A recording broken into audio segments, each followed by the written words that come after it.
welcome to Bluepoint's webinar series, The Coaching Imperative. We're glad to have you join us today for session number 2, Creating a Coaching Culture. My name is Julie Henry, Director of Client Services, and before we get started today, I'm just going to go over a few housekeeping items. First, I wanted to point out the control panel on your screen. The panel can be expanded or collapsed using the white arrow in the orange box on the left.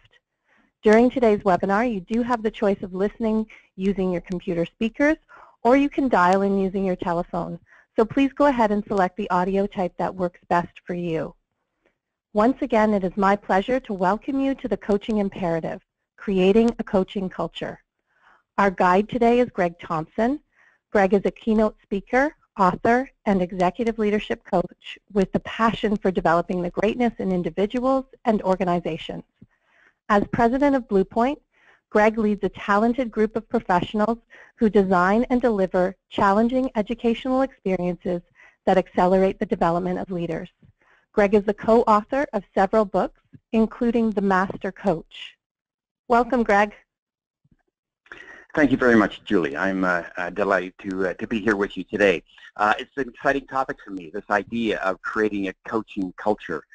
Coaching is extraordinarily popular throughout most organizations these days and is seen as a very potent tool for human resource development. I'm an executive leadership coach, and I have the honor of coaching many senior executives of both large and small organizations. And the vast majority of these wonderful executives have on their agenda somewhere this idea of creating a coaching culture. I'm delighted that so many senior executives are on the call here today. Every person who's on this call is certainly welcome to be on the call.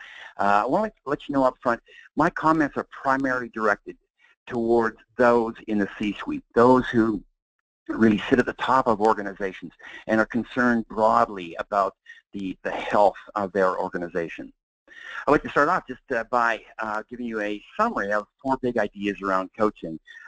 These are ideas that I have presented in previous webinars, and these are ideas that really are woven through all of our leadership development programs in Bluepoint. And really wanted to share these with you to do some level setting in the discussion here today. If you look at this idea of coaching and coaches, it really starts with the idea of the perspective. I mean, what do we see when we look at other people? Great coaches have the perspective that those they coach are creative, resourceful, and full of potential, not problems to be solved, not even human resources, but they look at people as being reservoirs of talent. If you look at the idea of perspective, there's a bigger idea underneath that, and it really is about our attitude towards others. Many of us are trained to be experts. My initial training was in engineering. My latter training was in organization development. Both of these are expertise-laden professions. When we start down this road of being coaching, it really needs us to turn that off and turn that around. We really need to recognize that the person being coached is the expert. They are the experts on becoming the very best versions of themselves. And the reason I emphasize this is it runs counter to so many of our interactions, our leadership processes, our supervisory, our management processes within organizations. Secondly, is that great coaches earn the right to coach. Like, we don't enter coaching and we don't get to coach by simply being the manager, the leader, having a coach on our business card. And thirdly, this idea of coaching really flows from the unique relationship that coaches are able to form. We call it connection in Bluepoint, be able to make that coaching connection. Many of us have really good relationships with people, maybe long-standing relationships with people, but they may not be coach-like relationships. But great coaches have this unique capability of creating these relationships. And then lastly, it's all about the conversation. Great coaches are able to engage in difficult conversations, risky conversations, exciting conversations, conversations that are really chart new pathways. They will engage in conversations that others will not. So if we are here today to talk about this idea of creating a coaching culture, I think we need to get some definition around the idea of culture. Lots has been written about culture. My favorite definition is this definition that was coined by Jason Barger. Culture is how we think, act, and interact. Culture is how we think, act, and interact. Think about that. Think, act, and interact. So if we look at this through the lens of a coaching culture, the way we think collectively, the way we act collectively, and the way we interact with each other really determines whether or not we have a coaching culture. So trying to define this thing called a coaching culture, two things that I think are important. Number one, coaching is seen as everyone's business, not just external professional coaches, not just those with manager on their job title, not just those who would be considered to be team leaders, but that coaching is really pervasive throughout the organization. And secondly, is that the conversation is the key. The conversation is the key. And conversations are going on all day long.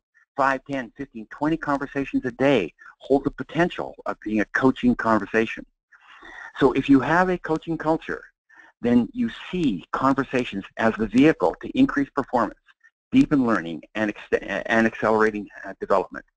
Here's a model that I like to use to kind of bring that all together. The foundation is the assumption, the belief that everyone can coach. The idea that the conversation is possible. The coaching conversation is possible in every conversation that we have. And the outcomes of this is deepened learning, higher performance, and accelerated development. Another way that I like to look at this is using what we call the coaching impact model. Those of you who are familiar with Blue Point leadership coaching programs will recognize this model. Those of you who have been on previous webinars with us will recognize this model as well. We use this model to indicate the leadership continuum. If you look at the bottom there, you'll see 5 practices, leadership practices: directing, advising, teaching, mentoring, and coaching. What this model is meant to illustrate is that those 5 practices, directing, advising, teaching, mentoring, and coaching, are things that those of us who lead do every day. We work up and down this continuum all day long. Now, whether or not we're directing, advising, teaching, mentoring, coaching is determined by who owns the agenda. So if you look at the left side of that model, the agenda is the project, the performance, a person's career, the challenge, the opportunity, whatever it is, whoever owns it determines whether or not directing, advising, teaching, mentoring, or coaching is taking place. For example, if as the president of Blue Point Leadership Development, I'm giving a direction that absolutely needs to be followed, then I own that agenda entirely. In my role as a coach, shifting way over to the right-hand side, I don't own any of the agenda. My client owns all of the agenda, their performance, their decisions, their career, and I'm functioning in a different way. Our thesis at Blue Point is that the lasting impact really occurs when we shift as leaders as much as possible to the right end of that continuum, giving the agenda away to our team members. Now, what does this mean for us in terms of a coaching culture? Well, think about this. If you're in an organization where as soon as you scratch the surface and as soon as there's any stress on the system at all, you drive to the left. You start telling people what to do. You give people advice, and if don't think it, you give them more advice. This is indicative of a non-coaching culture.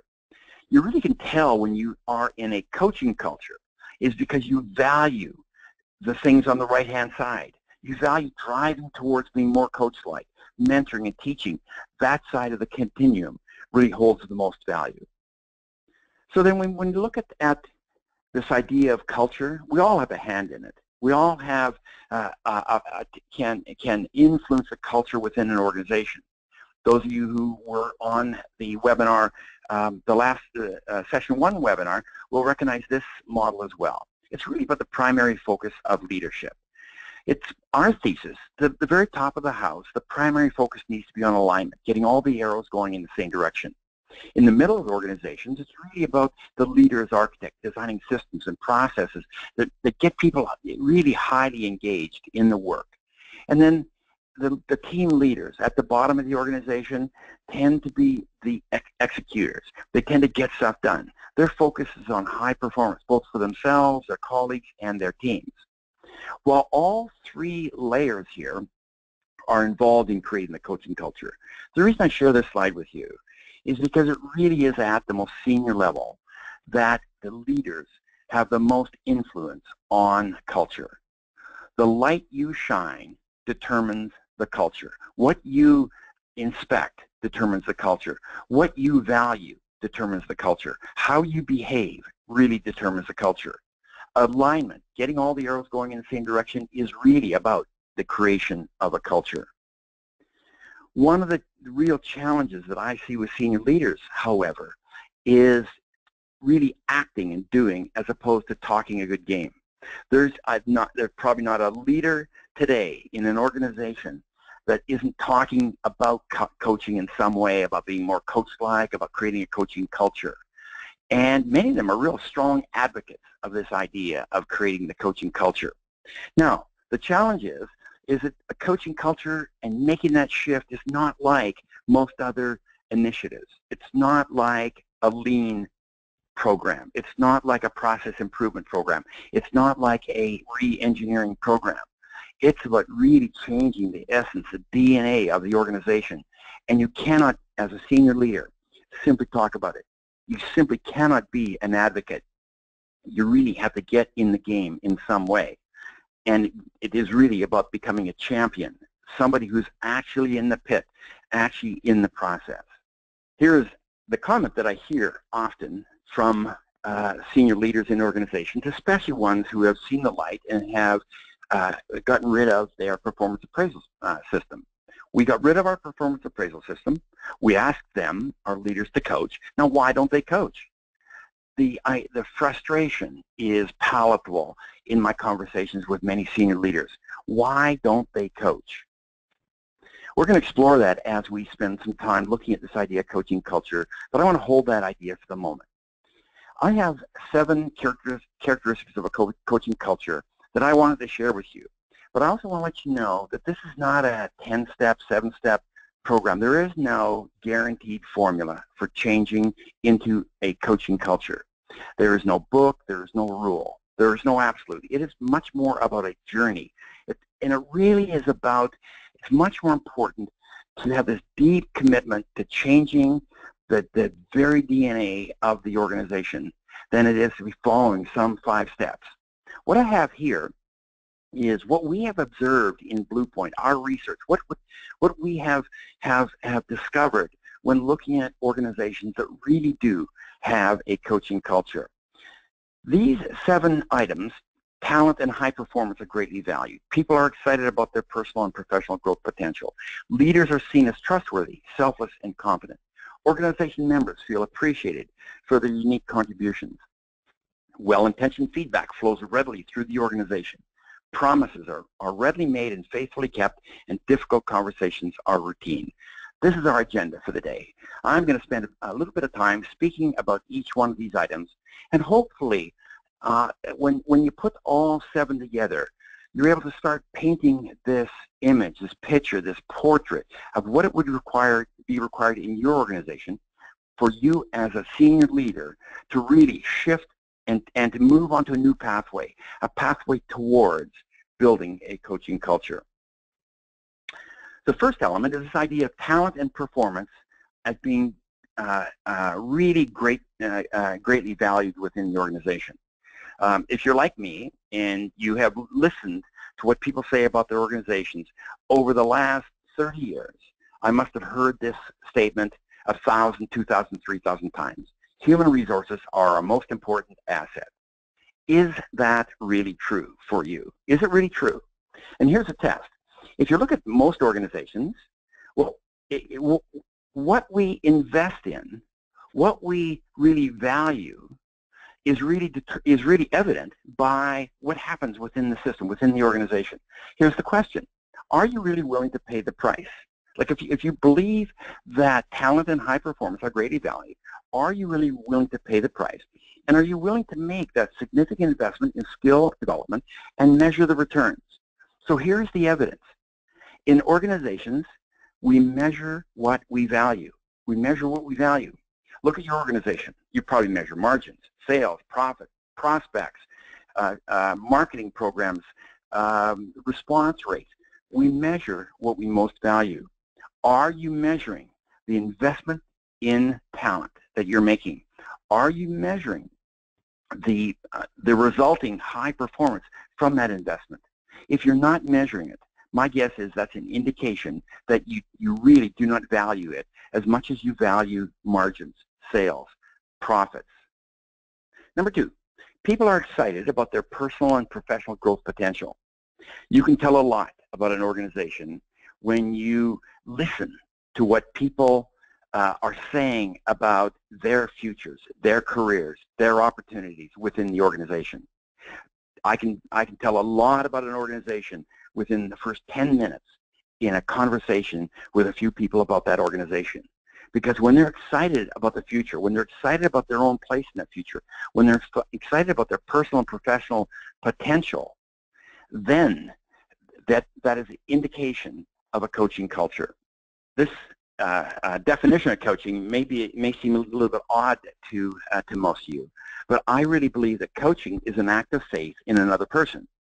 When you think about what we do in a lot of our North American organizations particularly, it's about show me. Show me you're competent and I'll treat you as being competent. Show me you're trustworthy and I'll treat you as being trustworthy. Show me you can get the job done and I'll trust you with getting that job done. That's really a show me approach to leadership. Coaching is different. It's really about trusting a person before they've shown themselves to be trustworthy. It's about assuming a person is competent before they have demonstrated competency. Coaching is an act of faith in others. Now, the reason I share this with you is because if you look at this idea about people being excited about their development opportunities, both personally and professionally, when we extend faith in them, think about a time when, maybe it's when you're very young, when somebody really had faith in you who you are, faith in your potential. You know this. And this is the indicator of a coach-like perspective. The second piece of evidence on this is, are leaders truly held accountable for the performance, learning, and development of their team members, or is it just talk? Can a senior leader excel in your organization if he or she does not leave in their wake high performance, deep learning, and accelerated development of others? Can they excel in your organization just because they get on really well with senior members of client organizations, customer organizations? Can they excel in your organization just because they are uniquely innovative or creative personally? Can they excel as leaders in your organization if they have special technical knowledge? If that is the case, if they are leaders of people, then you cannot have a culture of coaching. Number 3, leaders are seen as trustworthy, selfless, and competent. Leaders are seen as trustworthy, selfless, and competent. This is one where I would encourage every senior leader on this call today to really do a self-examination. And the reason being is that all research, all 360s, tell us one thing, that senior leaders as a population significantly overestimate their scores on these dimensions: trustworthiness, selflessness, and competence, and how we are seen by the people within our organization. Senior leaders significantly overestimate themselves on this dimension. So when you look at this idea of trustworthiness, selflessness, and competence, it really is about, like, are you really seeing yourself as coach-like? Here's one way of looking at it. We often hear this question from people who are exploring this idea of coaching. Well, how can I coach people who are really uncoachable? This is an important idea for us to be thinking about, those of us who are senior leaders of organizations. Here's an exercise I'd like you to do just where you are. Just grab a paper and pencil. I'm going to have you just jot down a couple of names. So consider yourself as a leader coach. Regardless of where you sit in the organization, consider yourself as a leader coach. What I'd like you to be thinking about is I'd like you to identify 4, 5, 6 people who, if they performed at their very best, would have the most impact on your business. They probably are team members or colleagues, folks within your organization who you have a significant relationship with. So I'd like you to think for a moment, who are those 5 or 6 people? Maybe jot their names down. Now, as you're doing that, think about this. If I went to each of these individuals privately and I asked them, would you select you, the leader coach, would you be someone that they would willingly accept coaching from? Would you be somebody they would welcome into the coaching relationship? What answer would I get candidly? Would I get a yes or would I get a no?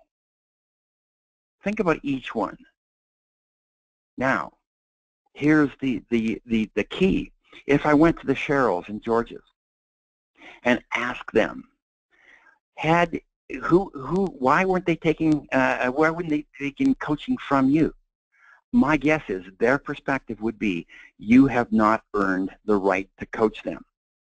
The idea here is that as we look out into the organization, as we look around us, those people who we consider to be uncoachable, it's probably not that they're uncoachable. If we're honest with ourselves, it's probably that we simply haven't earned the right to coach them. Number 4, organization members feel appreciated for their unique contributions. I think we really need to go deep on this one, because oftentimes we look at this idea of appreciation as saying nice things to people, having Employee of the Month sessions, handing out compliments to individuals. Many times this feels like flattery. Appreciation, in fact, is much deeper than that. It really goes to the very root of why people want to contribute and contribute exceptionally to organizations. It starts with this idea that every organization has what we in Blue Point call a big prevailing story. Whether or not you craft it yourself, there is a big prevailing story within the organization. And that story really is about who we are, why do we exist, where are we going, many more dimensions than that. But there's a story about who we are. Blue Point has a story about who we are, why we exist, where we're going. GE does, Microsoft does, the people down at the corner store do. There's this big prevailing story. And it really is, in many ways, a manifestation of the culture. The culture and the big prevailing story really are, in many ways, the same thing. So what does this mean for appreciation? Well, appreciation is simply this. When I am appreciated for my unique contributions, the unique contributions that I can make to the organization, it's a confirmation that I have an important role to play in the big story. The neuroscientists tell us that we only think in terms of stories. So we're thinking in terms of, okay, what is the big prevailing story for the organization? And then what is my story? What is my role in that? The great leaders find a way for everybody, from the CEO down to the first-line clerk, find not only a role, but a starring role in that prevailing story. Number 5, well-intentioned feedback flows readily throughout the organization. And this is the one that is extraordinarily difficult to do. It really requires a lot of effort, energy, trust, commitment. And it really requires this idea of intention, noble intention. We're giving feedback because we really care enough about the other person to confront them in some way. Those of you who were on our last webinar will probably recognize this slide. I wanted to return to it because it says so much about this idea of feedback and confrontation, constructive confrontation in organizations. When we fail to confront, it does not go away. It runs underground. So when you think about this, if you don't deal with it in the organization, it will deal with you, and it will come up in some way.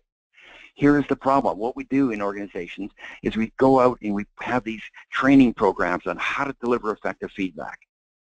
99% of them are outright failures. When have you ever seen somebody make a significant shift, not in what they do, but in how other people respond to their feedback after they've been to one of these training courses? Here is the problem. We are focusing our development efforts on the giver, the person giving the feedback, as if somehow they could give it in such a perfect manner that other people would be willing, ready to receive it. Oftentimes, and I was looking at a few over the weekend, these programs will do things such as, well, we'll give the person a bunch of positive feedback up front, and then we'll sneak the negative feedback in behind it, because then they'll accept at all. They'll be affirmed and they'll be built up, and it will smoke in with that negative feedback. It is this idea, it's almost like this idea that if we have the right interpersonal tricks, we can fool people into accepting our feedback. What we really need to be doing is to shift from focusing on providing effective feedback to helping team members receive feedback. So our traditional efforts really are focused on the giver, when I think what we need to do, if we're going to have a culture of well-intentioned feedback flowing through the organization, a culture of coaching, we need to focus on the receiver. Now, that sounds all well and good until we get to the point where, well, how do you do that? You can't just teach people to receive. You need to demonstrate, as a leader, demonstrate how to receive. This can be the hardest thing for the leader to do. Here's how the team leader teaches his or her team members to process and invite and to welcome feedback. It's by doing that first. It's by welcoming, inviting, and processing feedback that they receive in order to show their team members the power, the potency of that feedback. And for those of you who are senior leaders, it's really about this idea of strength. Are you really strong enough to invite coaching from your subordinates, true coaching from your subordinates, coaching that challenges you, coaching that asks tough questions of you, coaching that starts with you getting some feedback on your performance as a leader? When you are strong enough to invite true coaching from anybody within your organization, you will then be serving as a model for a coach-like executive, a coach-like leader who is actually leading the way to creating a coach-like culture within the organization. Number 6, are promises readily made and faithfully kept? Are promises readily made and faithfully kept? Does it matter? We at Blue Point use this graphic that we call the accountability cycle. You cannot have a coaching culture if you do not have a parallel accountability culture. Think about it. How can you possibly be coaching individuals unless individuals are through that coaching process are stepping up to a new game, stepping up to a new level of performance, and are asking to be held accountable for that level of performance? Without accountability, there is no fuel for change. So this idea of I own it, I act on it, I answer for it, as a theme throughout organizations. And again, leaders have the most impact on this idea of an accountability culture by modeling it, demonstrating it, and expecting it. The last one is this idea about difficult conversations are routine. And by difficult, I don't mean things that are just emotionally gut-wrenching, though there's almost always emotion involved in a coaching conversation. It's about conversations that may be pursuing disappointments. It may be about conversations that are pursuing dreams. When we use the term difficult conversations, they're conversations that require us to be fully committed to them, conversations that are often intense, conversations that are often uncertain. Really, these are coaching conversations. Again, here's the question. We got rid of our performance appraisal system. We asked them, our leaders, to coach. Why aren't they coaching? Here is the neuroscience of cultural change. And I would really encourage you as a senior leader to understand this. This is one of the most important points. And this is one of the things that most of us who lead organizations really give short shrift to. We really need to understand that people are not resistant to change. They're just committed to something else. They are deeply committed to something else. Here's the idea, that if you look at this idea of change, there's always one overarching axiom.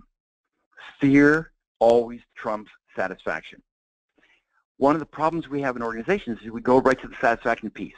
Well, if you're more coach-like, think about how satisfying that relationship with your team members would be. Think about how you can help them perform at a higher level.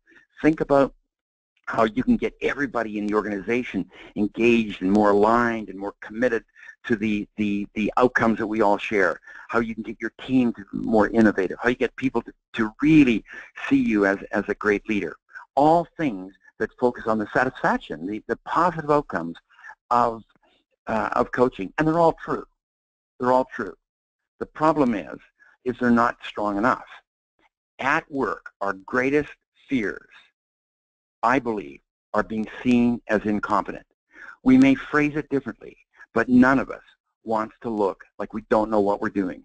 None of us wants to take a step backwards. If we are seen right now as a good manager, as a strong manager, as a good team leader, what we do not want to do is step out into the abyss where we don't know what we're doing and will be seen as incompetent.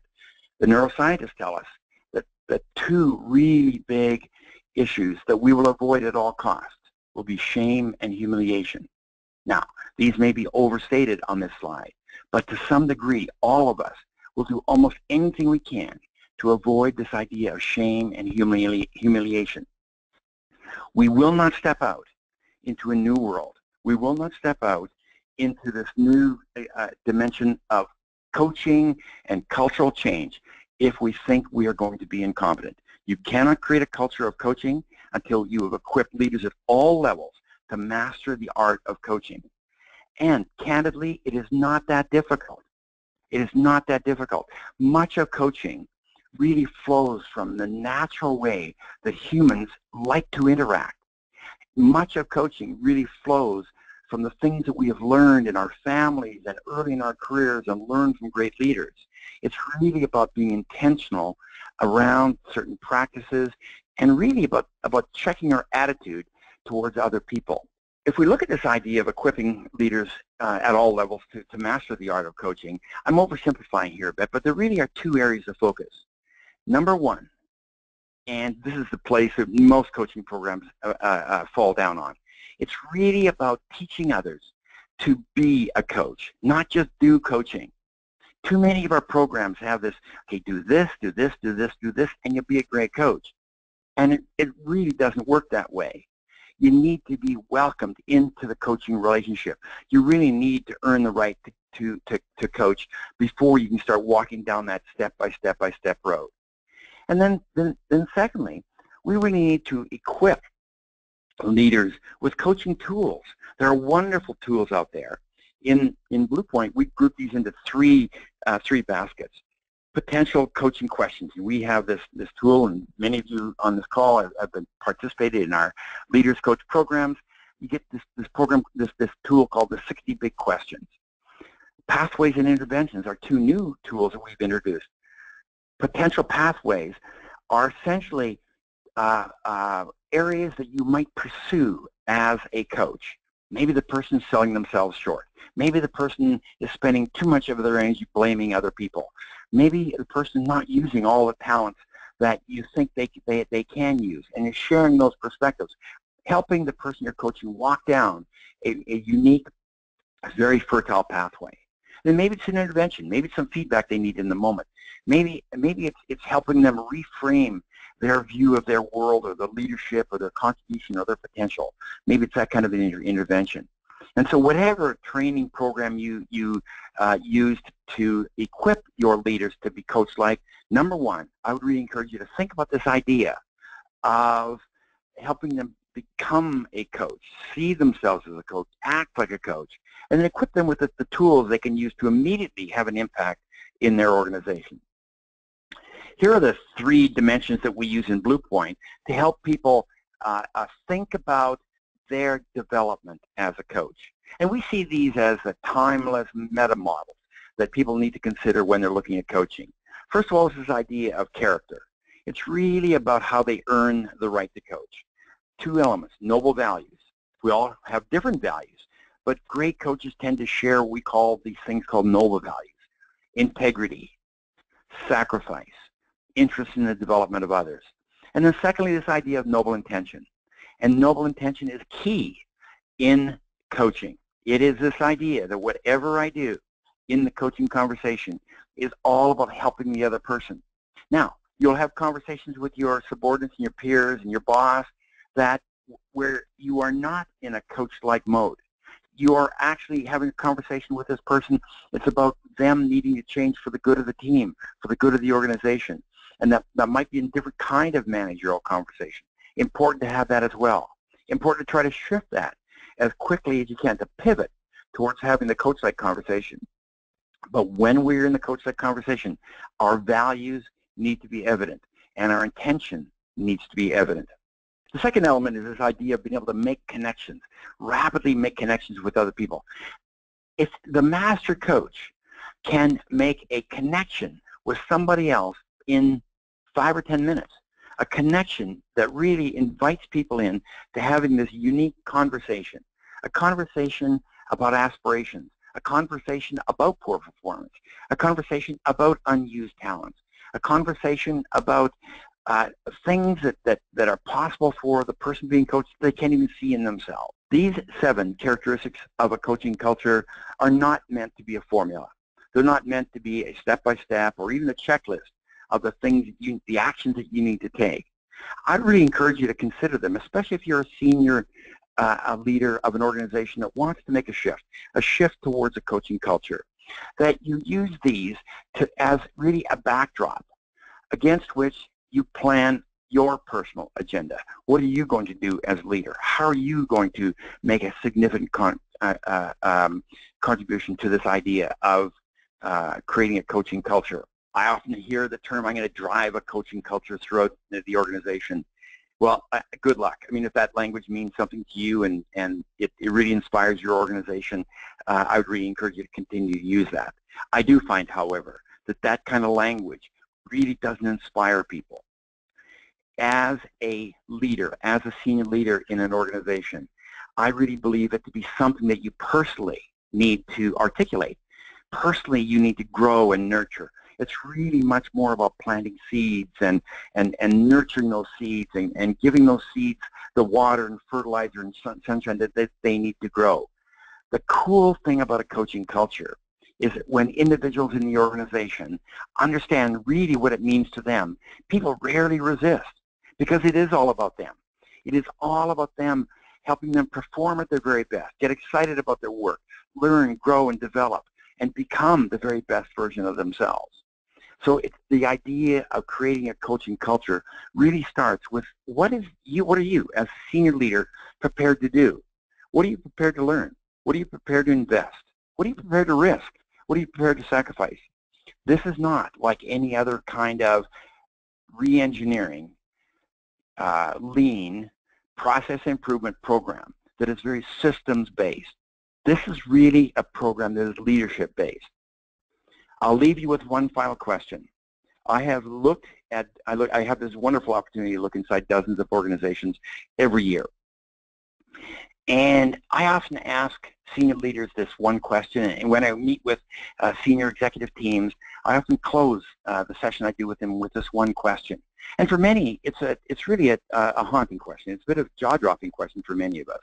Because we live in these highly competitive societies we call organizations, and there's both internal and external competition that we live in, and we often are striving for the success of ourselves and our part of the organization so we can get ahead in the organization. But a true coaching culture has a different sense. People actually delight in the success of others. This might be a question you ask yourself. Do you really delight in the success of your peers? Do you? Can you see your peers coaching you? Are you okay with you coaching one of your peers and your peers superseding you in the organization, passing you in the organization? When you can say yes to all this, then you're on the road to having a coaching culture. I want to thank you for joining me today. This is an area that I and many of my clients are both deeply concerned about and excited about. I see this as an avenue, a road to significant organization effectiveness, and also a road towards much more satisfaction, innovation, creativity within organizations. I'm really excited about it. I think most of us are just starting to scratch the surface in terms of what it really takes to create a coaching culture. I'm thrilled that I had the opportunity of spending this time with you today. My very best to you in all of your pursuits. Thank you. Over to you, Julie. Thanks, Greg. We hope you enjoyed today's webinar, and we want to remind you that this is actually just the second webinar in a series of webinars on the coaching imperative. We invite you to visit our website to register for session number 3, Developing Master Coaches, which will take place on April 19th. And if you missed the first webinar in the series, you'll find a recording of Beyond the Performance Appraisal in the resources section of our website. If the development of a strong coaching culture is a goal for your organization, we do encourage you to learn more about Blue Point's Leader as Coach program. It's a practical, highly experiential workshop that's designed to help leaders excel at coaching others for high performance. As with all Blue Point programs, it is fully customizable and can be offered as part of a blended learning program with in-person, virtual, and self-directed learning activities. As always, for more information about Blue Point, we invite you to connect with us on social media and encourage you to visit the resources section of our website for more leadership videos, articles, and webinars. You can find us at bluepointleadership.com. Thanks so much for joining us, and enjoy the rest of your day.